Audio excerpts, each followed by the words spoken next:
En 1991, Benjamin Castaldi n'avait que 21 ans lorsque son grand-père adoptif, le légendaire Yves Montand, est décédé.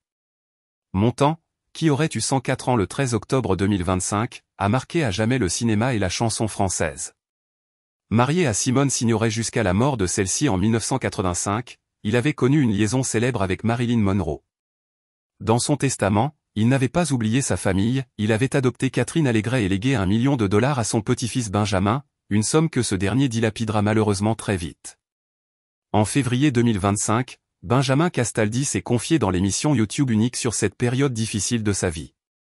À la mort de Montand, sans emploi ni projet concret, il décide de s'envoler pour Los Angeles afin de tenter sa chance dans la production. Son ambition, relancer la carrière d'une artiste oubliée, la chanteuse Esther Galil. Mais le rêve tourne court. Rapidement, Castaldi se décourage, déçu par la difficulté de promouvoir une artiste à une époque où les réseaux sociaux n'existent pas encore.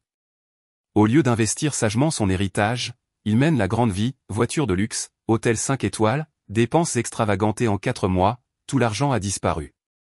Il reconnaîtra plus tard, quand on ne respecte pas l'argent, l'argent ne vous respecte pas non plus. De retour en France, ruiné et honteux, il sollicite l'aide de sa maman Catherine Allégret. Choquée qu'il ait dissipé l'héritage de Montand, elle refuse de lui donner de l'argent mais décide néanmoins de lui tendre la main autrement. Elle contacte son ami Michel Drucker, qui accepte de le recevoir.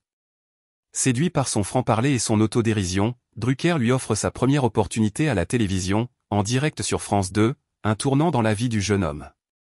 La suite, on la connaît, Benjamin Castaldi devient une figure emblématique du petit écran, animant Loft Story, Nouvelle Star ou encore Secret Story.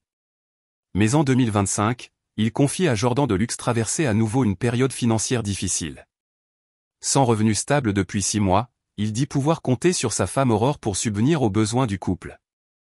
Malgré tout, Castaldi reste optimiste, fort de ses erreurs passées, il entend bien rebondir, cette fois avec davantage de sagesse et d'humilité.